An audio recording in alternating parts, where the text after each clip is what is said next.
looking at Harry Kane, I think he's a world-class footballer. There's no question about that.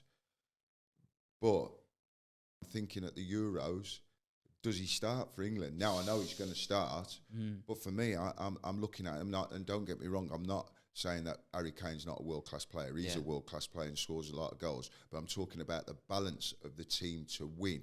Yeah. And the way that the England are playing now, right, with Kane, we don't have a focal point. If he plays up front, he drops too deep, and we don't have a focal point. Yeah. And when you've got the likes of Jude Bellingham there, who's got that ability, he's proven that at the highest level now, to get into the box and score goals, we need somebody to actually stay up there. So for a team's point of view, right, would it be better to start with somebody like Ollie Watkins, who right now in the Premier League since last year, he's only second to Erling Haaland in terms of his goals, and he stays up against the last man.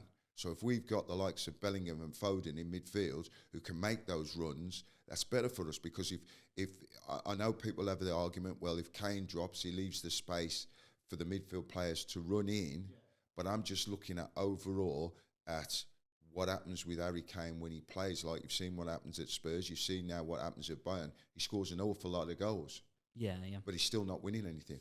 As a manager's point of view, we need to score goals. Yeah. Now, Harry Kane scores goals, but he can't score goals if he's dropping deep.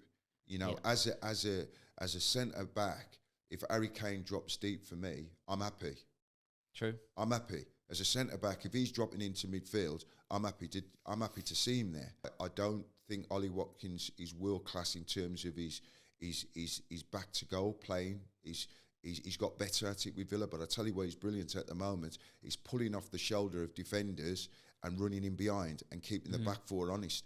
Now, if we have that as an option with the likes of Foden and the likes of Jude Bellingham, and you've got Declan Rice there as well, then, you know, teams should be fair in England in the Euros. I know people are saying for Gareth it's win or that's not good enough. I mean, the simple fact is Gareth has been the most successful England manager in terms of games won.